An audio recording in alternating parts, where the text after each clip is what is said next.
diampuni dosa-dosanya telah kita bahas di pelajaran yang lalu adalah dosa-dosa yang kecil. Sesuai dengan hadis yang diriwayatkan oleh Abi Hurairah dari Imam Muslim, as-salawatul khams wal jum'ah ila jum'ah wa ramadan ila ramadan wal umrah ila umrah mukaffirat lima bainahun idza junibal kaba'ir. Bahwa salat 5 waktu dan salat Jumat kepada Jumat yang lain dan juga melaksanakan puasa Ramadan kepada puasa Ramadan yang lain dan juga umrah setiap tahun kepada umrah yang lain, maka dia itu penghapus dosa-dosa selama dosa-dosa itu tidak dosa yang besar. Maka di sini menjelaskan bahwa pengampunan dosa adalah dosa-dosa yang kecil, adapun dosa yang besar seperti makan riba, berzina, dan minum khamr, dan membunuh manusia secara sengaja seperti perampok, pembegal, maka ini semuanya tidak bisa diampuni kecuali dengan taubatan nasuha. Maka hadis ini barakallahu fikum adalah hadis yang diriwayatkan oleh Utsman ibnu Affan. Dan Utsman ibnu Affan seorang sahabi khalifah yang kedua.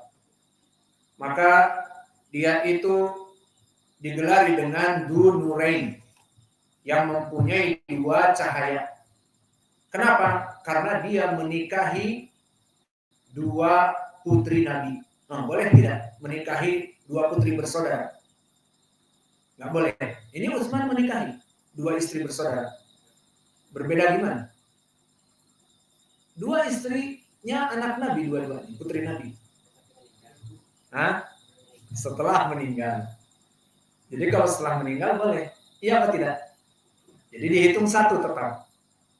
Maka begitu pun Utsman bin Affan dulu menikahi Ruqayyah binti Rasulullah. Kemudian beliau meninggal di saat peperangan Badr. Maka Utsman bin Affan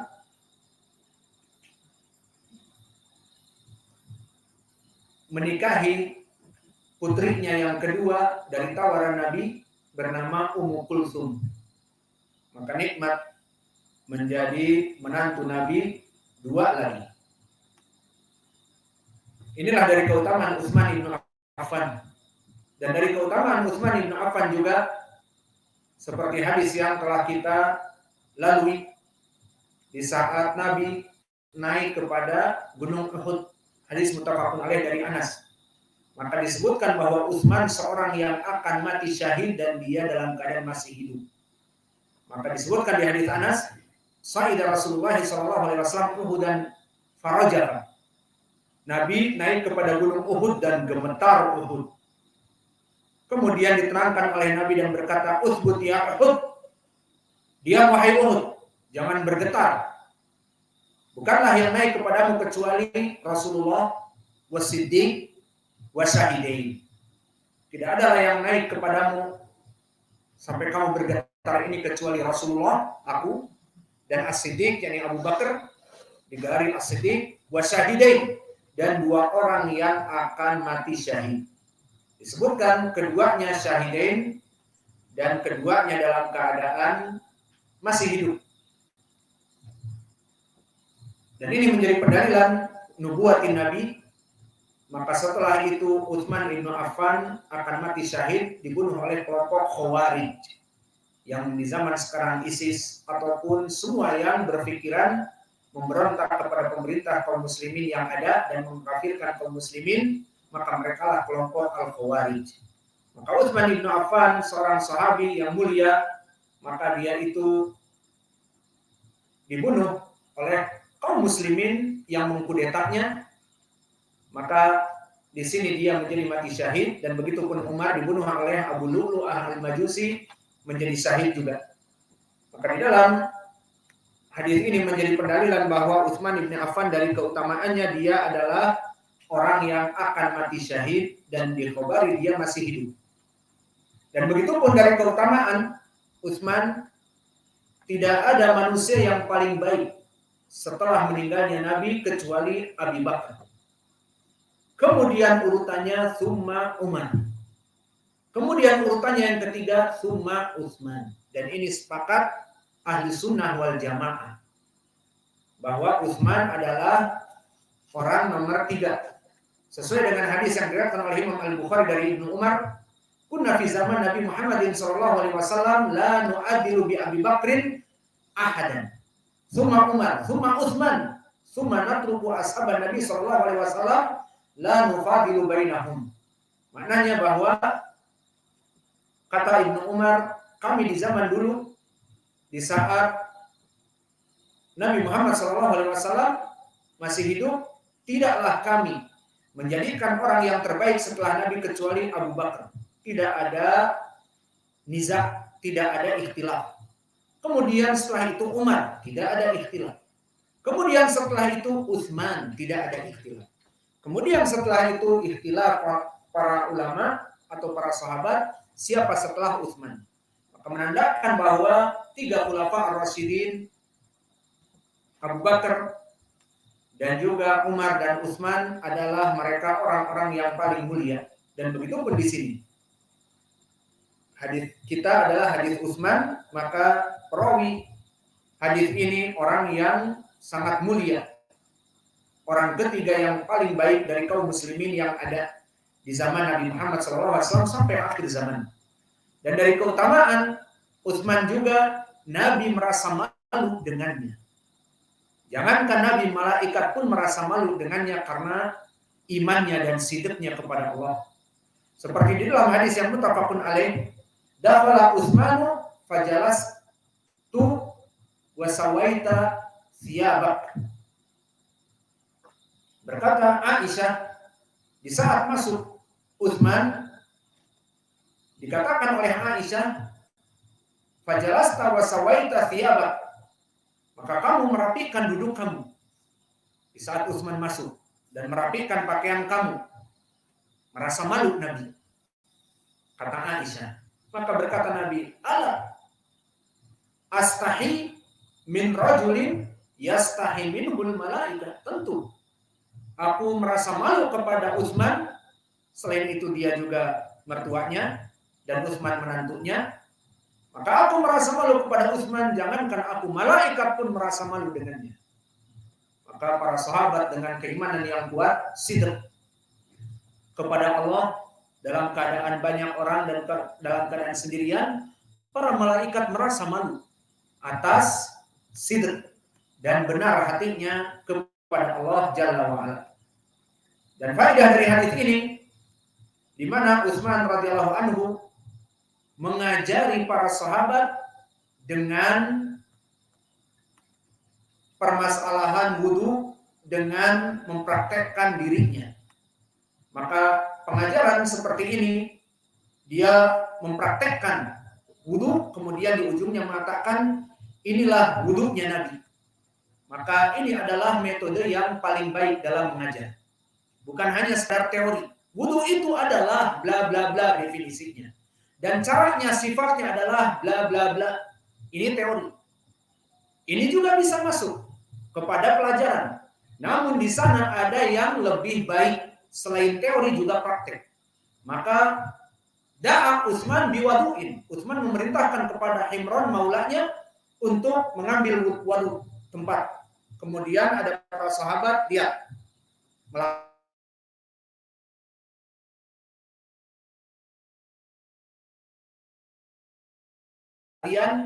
di saat sedang berwudu. Maka hadis ini menjadi pendalilan tentang disyariatkannya mengajari manusia dalam permasalahan mempraktekkan di depan manusia. Maka ini pun dari sunnah. Seperti di hadis yang muttafaqun alaih, bagaimana Nabi Muhammad SAW dulu mengajari kaum muslimin dan dia berdiri di depan mereka. Dulu Nabi berdiri di atas mimbar melaksanakan sholat. Kemudian dia ruku di atas mimbar. Di saat dia ingin sujud, maka dia turun ke tanah lalu sujud. Karena tidak cukup mimbarnya. Kemudian setelah itu dia naik lagi. Maka banyak cara untuk mengajari manusia dengan praktek. Karena ini lebih membekas di hati kaum muslimin dan ilmu mereka daripada hanya sekedar teori. Dan ini yang dilakukan oleh Utsman ibnu Affan radhiyallahu anhu. Maka dari hadis ini, di mana Utsman setelah itu memulai memasukkan tangan kanannya, ini menjadi pendalilan bahwa tangan kanan itu adalah tangan yang paling utama dalam melaksanakan wudu. Dan ini sesuai dengan hadis yang muttafaqun alaih dari Aisyah. Karena yujibuhu tayammun fi tanamulihi wa tarajjulihi wa fi sya'ni kullih. Bahwa dulu Nabi Muhammad melaksanakan dengan segalanya itu tangan kanan dalam segala sesuatu, di antaranya dalam keadaan wudu pun maka dia menggunakan tangan kanan. Maka inilah hadis yang pertama di pembahasan kita, hadis dari Utsman ibn Affan. Kemudian kita masuk kepada hadis yang setelahnya dari Amr ibn Yahya al-Mazini, dari bapaknya berkata, syahidtu Amr ibn Abi Hasan sa'ala Abdullah ibn Zaid an wadu'i Nabi sallallahu alaihi wasallam fada'a bitaurin min ma'in fatawadda'a lahum wudu'a Rasulillah sallallahu alaihi wa ala alihi wasallam fa'aqfa'a ala yadayhi min at-taur faghasala yadayhi thalathan thumma adkhala yadahu fi at-taur famadmara wastanshaqa wastanfara thalathan bi thalathi ghurafat thumma adkhala yadahu faghasala wajhahu thalathan thumma adkhala yadahu fi at-tauri faghasalahuma marratain ilal mirfaqain thumma adkhala yadahu fi at-tauri famasaha ra'sahu fa'aqbala bihima wa adbara marratan wahidah thumma ghasala rijlaihi.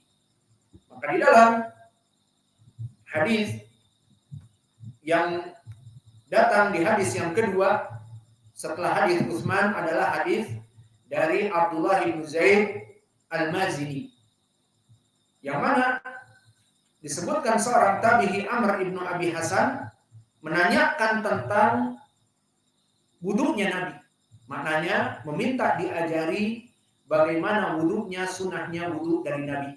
Maka lihat bagaimana salaf dulu mempertanyakan tentang perkara agama.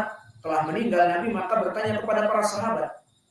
Dan di sini para sahabat pun mengajari mereka, terutama dengan mempraktekkan, sama seperti hadis Umar, mempraktekkan. Maka di sini disebutkan fada'a bi taurin min ma, dan makna taur sama. Dia adalah tempat untuk dijadikan penampungan air. Fada'a bi taurin, maka meminta sahabat Abdullah bin Zaid al-Mazini ini tempat untuk menampung air seperti ciduk dan sebagainya. Fatawadda alahum wudu'a Rasulillah sallallahu alaihi wasallam. Kemudian dia mengajari kepada mereka wudunya Nabi. Fa'aqfa'a ala yadayhi min taurin faghasala yadayhi thalathan. Sama seperti hadis Utsman. Maknanya Abdullah bin Zaid al-Mazini menuangkan air kepada tangannya 3 kali, mencuci tangannya dulu sebelum masuk kepada taur tersebut. Setelah dicuci 3 kali, summa adkhala yadahu fit taur. Maka seperti hadis Utsman, dia memasukkan tangannya kepada ciduk ataupun tempat penampungan air tersebut. Kemudian di saat dia menciduk dengan tangan kanannya, famadmada wastanshaqa wastanfara thalathan. 3 amalan sekaligus dari tangannya yang keluar dari taur, tamadmada, disedot dengan mulut, wastanshaqa, disedot dengan hidung, wastanfara, mengeluarkan. 1 gerakan 3 amalan, thalathan 3 kali. Bi thalathi ghurafat, lebih jelas lagi, dengan 3 kali cidukan. Berarti 1 ciduk tadi apa yang dilakukan? 3 madmadah, wastanshaqa, wastanfara, 1 kali, kemudian 2 kali, kemudian 3 kali. 3 kali salatu ghurafat, 3 kali cidukan. Berarti setiap 1 kali ciduk 3 kali amalan tadi. Ini dari sunnah. Selesai dari itu, summa adkhala yadahu faghasala wajhahu thalathan. kemudian memasukkan tangannya dan mencuci wajahnya 3 kali. Maka mencuci wajah 3 kali sama di hadis Utsman. Summa adkhala yadahu fit taur, kemudian memasukkan kedua tangannya ataupun tangannya faghasalahuma maratain ila mirfaqain. Kemudian setelah itu memasukkan tangannya dan mencuci tangannya sampai kepada siku, sama seperti hadis Utsman. Faghasalahuma maratain ila mirfaqain summa adkhala yadahu fit taur famasaha ra'sahu. Kemudian setelah itu memasukkan tangannya kepada tempat inak tadi, famasaha ra'sahu, kemudian membasuh kepalanya. Di sini tambahan dari Abdullah Ibnu Zaid Al-Mazini yang tidak diriwayatkan oleh Utsman tentang membasuh kepala. Bagaimana di sini? Fa'aqbala bihima, maka dimulai setelah masuk tadi ke air, dimulai fa'aqbala bihima dengan kedua tangannya, wa adbara marrah wahidah.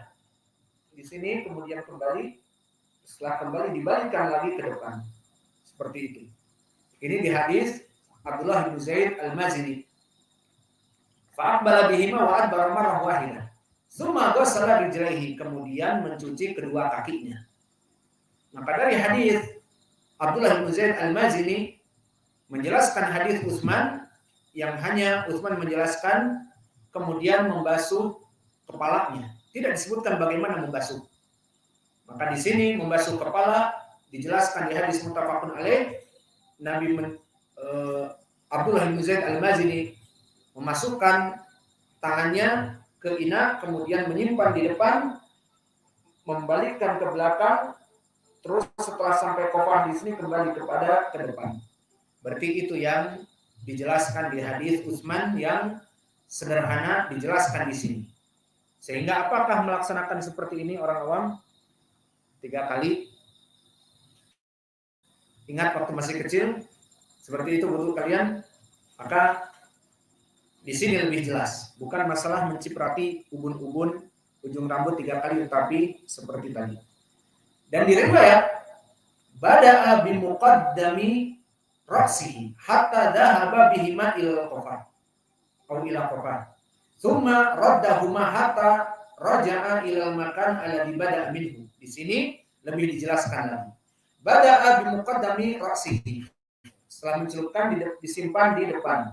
Hatta dhahaba bihima ila qafah. Qafah itu ujung dari kepala di sini. Maka ditarik ke belakang sampai di sini. Summa raddahuma hatta raja'a ila makan alladhi bada'a minhu. Kemudian dikembalikan ke tempat awal. Paham ya?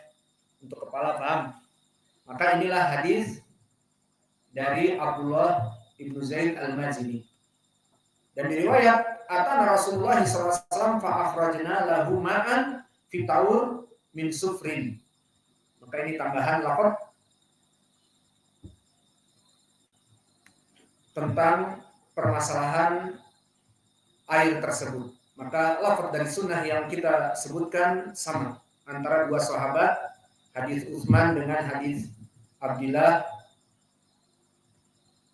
Ibnu Zaid Al-Muzani. Lalu siapa tabi'i di sini? Dia adalah Amr ibnu Yahya ibnu Ammarah ibni Abi Hasan Al-Ansari Al-Mazini. Sama-sama kabilahnya Al-Mazini dengan Abdullah bin Zaid Al-Madani juga. Dan dia adalah rawi yang thiqah. Dan bapaknya juga thiqah.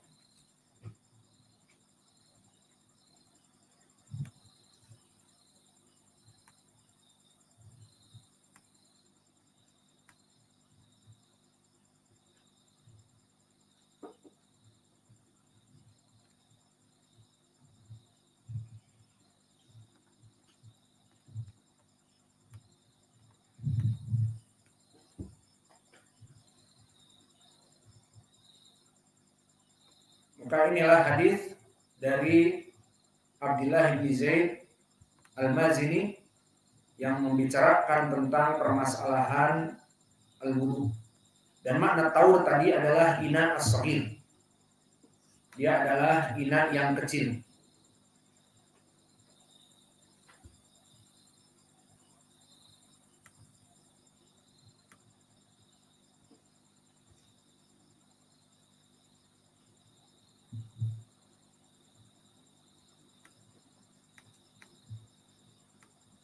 Maka mungkin kita cukupkan kajian kita di sini, sehingga yang kita baca adalah, atau kita tambah satu karena hadis ini pendek. Maka hadis yang telah kita baca tadi dua adalah tentang sifat wudu Nabi. Pertama dari Utsman dan yang kedua dari Abdullah bin Zaid Al-Mazini. Dan kita tutup dengan hadis yang ketiga yang pendek dan disebutkan oleh penulis di sini untuk menunjukkan wudu itu diusahakan dengan tangan kanan. Maka datang dari Aisyah radhiyallahu anha qalat kana Rasulullah sallallahu alaihi wa ala alihi wasallam yujibuhu tayammun, bahwa Nabi sangat mencintai segala perbuatan dengan tangan kanannya. Dicontohkan di sini fitanaquli, di saat menggunakan sandal, wa tarajjulihi, dan di saat menyisir. Nah, menyisir rambut dengan tangan kanan dan dari arah kanan dahulu. Wa tuhurihi, dan ini poin pendalilan, dan dalam keadaan mensucikan dirinya seperti wudu, seperti melaksanakan mandi junub, diutamakan sebelah bagian kanan dulu, baru setelah itu bagian kiri, dan begitu pun dalam keadaan wudu. Mencuci pergelangan tangan sampai kepada mirfaq, yang kanan dulu. Kemudian mencuci kaki, yang kanan dulu. Dan seterusnya. Wa fi sya'ni kullihi, dan dalam berbagai segi. Maka Nabi memulai perkara-perkara dengan tangan kanan terlebih dahulu. Lalu bagaimana dengan permasalahan yang lain seperti mencuci BAB, BAK dengan tangan kanan? Kan di sini Nabi mengatakan wa fi sya'ni kulli. Apa jawabannya Abu Nasr? Dengan tangan kanan. Jawabnya kecuali yang dikecualikan, begitu. Karena telah datang pengecualian hadis nah Rasulullah SAW an al-istinja bil yamin. Nabi melarang seorang membersihkan BAB dan BAK dengan tangan kanan. Nah, di sini dikecualikan. Maka semuanya pakai tangan kanan, kecuali bersih-bersih menggunakan tangan kiri. Maka ucapan di sini wa fi sya'ni kullihi, dan segala sesuatu dinamakan di istilah ilmu usul amun mahsus. Dia bersifat umum. Wa fi sya'ni kullihi, karena lafaz kullu yufidul umum. Lafaz kullu memberikan makna umum, seperti kullu man 'alaiha fan, semua yang ada di muka bumi pasti mati. Kullu nafsin dha'iqatul maut, setiap yang bernyawa pasti akan mati. Bersifat umum. Kullu hizbin bima ladaihim farihun, setiap kelompok akan bangga dengan apa yang ada pada mereka. Ini bersifat umum.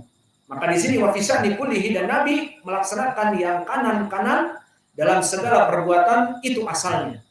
Namun kecuali BAB, BAK, maka telah datang hadis dilarang seseorang menyentuh dan membersihkan dari BAB dan BAK dengan tangan kanannya. Maka inilah dari hadis Aisyah yang bisa kita berikan. Maka telah datang di dalam Ashabus Sunan, seperti datang dari Abu Daud dan Imam Ahmad dari Abi Hurairah tentang permasalahan secara sahih dan juga secara sharih jelas bahwa kita memulai wudu itu dengan bagian kanan. Maka di sini Al-Maqdisi memasukkan hadis Aisyah, maknanya adalah ingin memulai wudu itu dengan bagian kanan. Namun di sini lafadznya Nabi sangat senang dan mencintai memulai dengan perkara yang kanan, dan disebutkan wa fi taharatihi ataupun fi tuhurihi, dan dalam keadaan bersucinya. Maka di sini ingin Al-Maqdisi memberitahukan hadis Aisyah masuk kepada bab wudu dari segi dimulai dengan tangan kanan.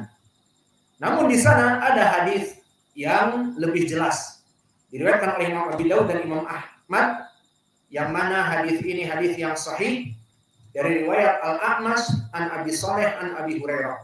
Maka Al-A'mash di sini mudallis apa tidak? Mudallis. Siapa namanya? Al-A'mash Sulaiman ibnu Mihran, mudallis. Namun kenapa kita katakan sahih? Karena meriwayatkan dari siapa? Abu Saleh siapa namanya? Dakwan As-Samman. Maka Dakwan As-Samman dari gurunya Imam Al-A'mash yang paling banyak dia meriwayatkan dari gurunya.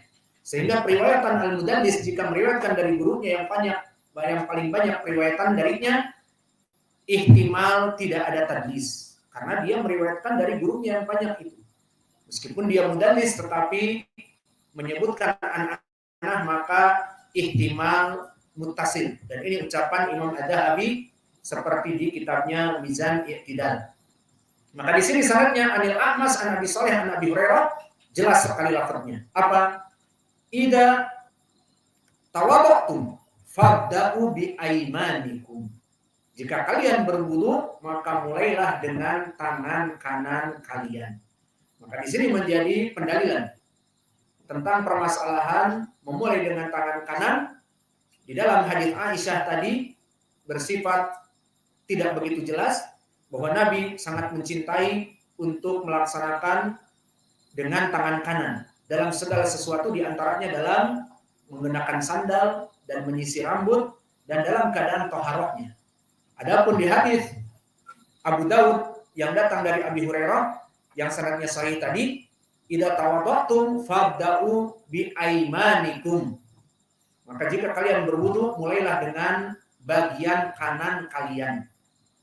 Sehingga jika kita melaksanakan wudu, mencuci tangan bagian dua anggota badan, ya sudah tangan dulu yang kanan, kaki dulu yang kanan. Tinggal permasalahan. Lalu bagaimana dengan permasalahan yang satu kesatuan, wajah? Gimana mencuci wajah? Tangan dulu, kanan dulu, wajah. Satu kesatuan. Bagaimana jawabnya? Kanan dulu apa tidak? Maka dalam permasalahan ini disebutkan oleh para ulama seperti hadis tadi. Wa fi tarajulihi, dan Nabi di saat menyisir rambut. Menyisir rambut bagaimana? Kan rambut itu satu kesatuan. Dari bagian kanan dulu. Kemudian ke bagian kiri. Meskipun satu kesatuan. Beda dengan tangan. Tadi mencuci tangan kanan dulu. Kan terbagi tupar, dua bagian, kanan dan kiri. Kaki pun kanan dan kiri. Namun di sini wajah, apakah ada kanan dan kiri? Wajahnya cuma satu. Kalau dua wajah malah pengkhianat ya. Two face. Dua wajah. Maka di sini diusahakan bagian yang kanan dulu. Baru setelah itu bagian yang kiri. Itu kalau bisa dan itu lebih baik. Seperti Nabi menyisir menggunakan bagian kanan dulu baru bagian kiri. Itu maknanya. Maka untuk bagian-bagian yang dia satu kesatuan seperti juga membasuh kepala. Kepala ada dua.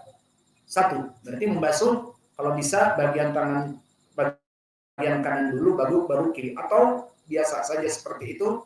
Dan telinga kalau bisa kanan dulu baru kiri. Yang sama di hadis disebutkan dan membasuh kedua telinganya. Kanan dulu baru kiri itu lebih baik. Yang jelas masuk kepada keumuman hadis fabda'u bi aymanikum. Maka mulailah dengan bagian kanan kalian. Yang satu kesatuan pun seperti muka, kepala, maka diusahakan bagian yang kanan dulu jika mampu. Maka mungkin ini yang bisa kita berikan dari hadis Umdatul Ahkam. Kita membaca 3 hadis. Yang ketiganya membahas tentang permasalahan wudu. Dan insya Allah di hadis yang akan datang kita akan masih masuk kepada keutamaan wudu. Wa naktafi ila huna wa jazakumullahu khairan wa barakallahu fi ilmikum. Subhanallah.